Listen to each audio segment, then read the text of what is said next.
Trev, just start it up because I'm freezing. Why? Well, because, you know, it's cold, isn't it? I mean, What sort of military, Jake? Who do you think you are? this is not military. I got this when I was in the United States, Abercrombie and Fitch. Abercrombie and Fitch. In that case, it's just Ponzi, because that makes you a fashion. Trev, we're on. Oh bloody hell! Stop slagging Is me that a off bad on the word? road. What? What's that? Ponzi?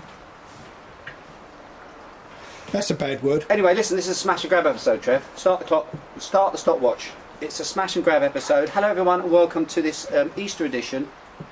Is it Easter yet, Trev? When is it Easter? Is Can't remember. late this year, isn't it? Later on this I month. know it's a long, good weekend though. Okay. So the Easter beers hit the Systembolaget on a few days ago, on the 1st of April. They were, I think there was about 13 of them, unlucky for some. Well, actually 12. But won't go into that. One of the beers that came out is the beer that we're going to try today, and the beer in question is none other than this one. Can you see that, Trev? Zoom, zoom, zoom. Doing it quick because I'm cold. Yeah, got it. Okay, I know nothing about this beer, Trev. All I know. Well, that's good. Yeah, all I know is what I'm going to read on the label. 5.6%. I think it's an American red ale in style. It has 55 IBUs. Yes, it says that. It is a dark, sort of amber-coloured red ale in the American style. Okay, so I got that bit right. It's brewed with English pale, crystal, and chocolate malts, and uses the American hops of Summit. Interesting. Columbus, Simcoe, Amarillo, and Crystal. And what it does is it builds a balanced, it's a balanced brew, which is ideal apparently for the Swedish Easter food. What is Swedish Easter food, Trent? It's more herrings, isn't it? Isn't it ham as well again? No, it's herrings. It's like Christmas, really, isn't it? It is, isn't it? Basically, It's Christmas. Let's be honest. 4 months later. Basically, it's all the same food, isn't it? Midsummer. That's true, actually. Oh, come on, let's be honest. That's true. I mean, if you take away the crayfish thing, right? That's true. And the rotten herring stuff, basically, Christmas, Easter. Never thought about that. It's exactly. It's all the same, isn't it? It's ham and meatballs and. No offence, just pointing it out. Okay, right, okay. I think we should move on, Trev. Don't you? Let's open this up. Come on, it's a smash and grab. Okay, smash and grab. Now, they are claiming. Now, this brew, by the way, let's be Mohawk. Mr. Mohawk, Stefan Gustafsson. He is responsible for the recipes of all the Mohawk beers. And of course, this beer itself has been brewed at Sigtuna Brygghus. We like Sigtuna Brygghus. Very big fans of the blogs, and we're very big fans of them. Thanks very much for supporting us. And he's pretty cool, isn't he? You know, I can hardly talk. I'm so bloody cold now. It is getting chilly. Yeah, it is chilly. But as I say, so there we are. That's the beer. Let's try it. It is, as I say, a red ale in terms of style, and bang on style. It has a quite a nice luster to it, Trev. Luster to it.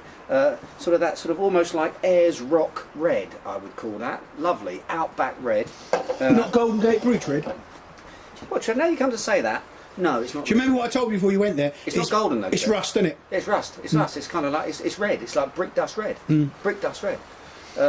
Bit disappointing, really. But the bridge itself. The bridge itself is magnificent. Sexy bridge. I have to say, my favourite bridge. If I was ever going to put. Oh, I don't know about that Tower Bridge. Tower Bridge. And Brooklyn. Brooklyn Bridge is pretty cool too. But Tower Bridge is pretty magnificent. Yeah, it is actually. What about the bridge over the River Kwai? Anyway, this is a smash and grab episode, Trev.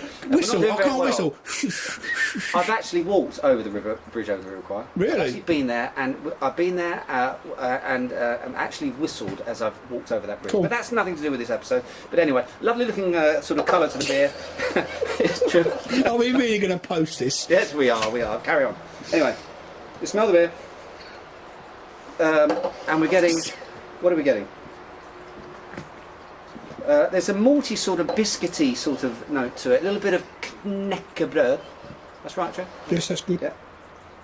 Definitely getting that. As you should do really with a red, because you know the colour and that kind of character is coming from the malt side of the family. Okay, so that's a very important part of it. In terms of the hops, I'm not getting a huge amount of American hit. I must be honest with you. That's what I'm struggling to find. It may be because it's cold. The beer itself isn't. I am. I've given it a whirl, Trev. but there's a nice maltiness to this, and this is really actually quite interesting. There's a kind of almost like there's a toffee, but almost like toffee apple. You know, the sort of melted toffee. You know, like you can almost break it. Yeah, toffee. There's kind of that sort of action going on, which I like. In terms of the hops, they're not punching through for me. I'm not really feeling it, Trev, in terms of the hops, to be honest with you. In terms of the American, because normally I'm expecting a really quite forceful, I know it's 55 IBUs, but I'm expecting more force from the hops, and I'm not really getting that. Having said that, it's a pleasant sort of balanced, very balanced beer. I can see it working with herring, is it? Herring and meatballs and ham, definitely with ham, absolutely. There's a nice sweetness to it.